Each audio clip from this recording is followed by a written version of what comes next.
یہ تو اچھے سے اچھا لفظ بھی اپنے پکارنے کے انداز سے طے ہوتا ہے کہ یہ احترام اور توقیر کے ساتھ بلایا جا رہا ہے یا توہین اور تذلیل کے ساتھ بلایا جا رہا ہے. جس طرح استاد اچھا لفظ ہے نا، استاد، تو اب کسی کے بارے میں کہیں نا کہ بڑا 420 ہے تو کہنا ہے بڑا استاد ہے،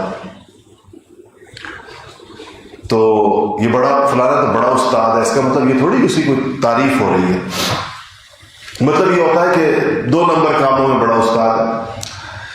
تو اللہ تو کہا کہ اور دوسری چیز جو یہ ہے کہ اس وقت ان کو بتایا جائے گا کہ جب یہی لوگ، یہ جو لوگ یہ کہا کرتے تھے، ظاہر ہے یہ دعوت کا کام بھی کرتے تھے، تو جب یہ تم لوگوں کو آخرت کے اس انجام کے بارے میں بتایا کرتے تھے تو اس وقت تم ہنسا کرتے تھے اور ان کا بھی مذاق اڑاتے تھے، اور تم ان چیزوں پر تم ہنسا کرتے تھے جس پر آج تم پہنچ گئے. تو اللہ پاک نے فرمایا کہ انی جزیتہم اليوم بما صبروا، انہوں نے جس طرح صبر سے کام لیا، یعنی تمہارے مذاق اڑانے اور تمہارے ٹھٹھے کرنے اور تمہارے استہزاء کے باوجود انہوں نے اپنا رستہ نہیں چھوڑا. تم نے ان کو رستے سے، بجائے اس لیے کہ ان کی بات مانتے، ان کو رستے سے اتارنے کی بڑی کوشش کی. آج کیا لوگوں کو دین کے رستے سے اتارنے کی کوشش کی جاتی ہے؟ نہیں کوشش کی جاتی. ہمارے پاس یہ نوجوان پڑھتے ہیں، بچے آتے ہیں، کہتے ہیں کہ جی ہمیں کوئی گھر والے داڑھی نہیں رکھنے دیتے، مسجد نہیں جانے دیتے، بچیاں کہتی ہیں ہمیں پردہ نہیں کرنے دیتے، اور کوئی دین پڑھنا چاہے اس کو دین نہیں پڑھنے دیتے.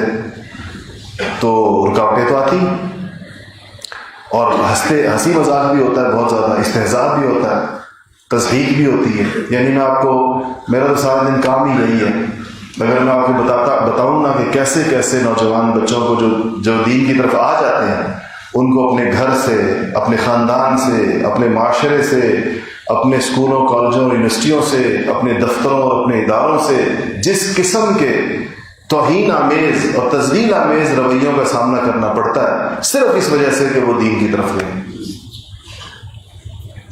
صرف اس وجہ سے.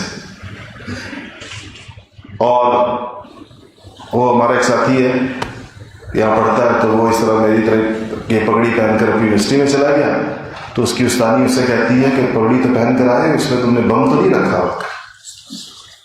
اور ابھی تم اڑا دو گے ساری کلاس کو. تو اس نے کہا کہ میڈم یہ تو حضور کی سنت ہے،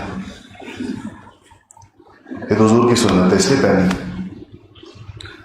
تو اور بھی بہت بات چیت ایسی، کیا بتاؤں آپ کو، ایک چیز نہیں، 20. تو یہ معاشرے نے گویا کہ طے کیا ہے. اگر کوئی انسان سنت پر چلتا ہوا، حالانکہ آپ خود سوچیں کہ ایک بندے کی اس کے اندر اس کے علاوہ کیا نیت ہے، وہ اپنی مشابہت نبی کریم صلی اللہ علیہ وسلم کے ساتھ کرنا چاہتا ہے، اور اسے کیا غرض ہے اس کے اندر؟ اسے سنا ہے کہ سنت کی اور حدیث کی کتابوں میں پڑھا ہے، یا سنا ہے استادوں سے کہ یہ نبی کریم صلی اللہ علیہ وسلم کے لباس کا حصہ تھا اور صحابہ کا اور نیک اور صالحین کا یہ طریقہ تھا، تو اس نے بھی اس کو اقدام کیا. اس پر کسی اور کے مشتعل ہونے کی کیا بات ہے؟ کسی اور کو اس سے تکلیف ہونے کی، یا اس کا استہزاء کرنے کی، یا اس کی توہین کرنے کی. اور آپ کو پتہ ہے یہ جب اس طرح کہا جائے، مثلا کلاس ہے، اس میں کسی نے یہ کہا، پوری کلاس ٹہٹے مار کے ہنستی ہے، اور کہتا ہے وہ بچہ مجھے کہتا ہے، اس طرح بیٹھا ہوا بھی، تو مجھے کہتا ہے کہ اس کے بعد سے میں جب کلاس میں جاتا ہوں پوری کلاس پوچھتی ہے کہ ہاں بھائی بم تو نہیں ہے، بم تو نہیں.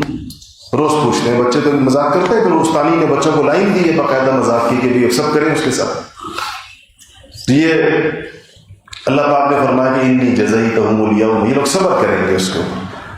لوگوں کی یہ توہین آمیز اور تضحیک آمیز جملے سنیں گے، لیکن کیا اللہ فرمایا کہ انہوں نے سب انی جزیت بما صبروا، کہ ان لوگوں نے چونکہ ان ساری چیزوں کے اوپر صبر کیا، برداشت کیا، اس کے اوپر اپنا رستہ نہیں چھوڑا. معاشرے نے پوری کوشش کی کہ ان کو اتار دے اس رستے سے، ڈی ٹریک کر دیں ان کو، لیکن نہیں چھوڑا انہوں نے، اور اپنے موت تک اپنی استقامت کے ساتھ دین کی چیزوں کے اوپر قائم رہے. تو فرمایا کہ انہم هم الفائزون، اللہ کہیں گے کہ آج انہوں نے اپنی مراد پا دی، آج انہوں نے اپنی مراد پا دی.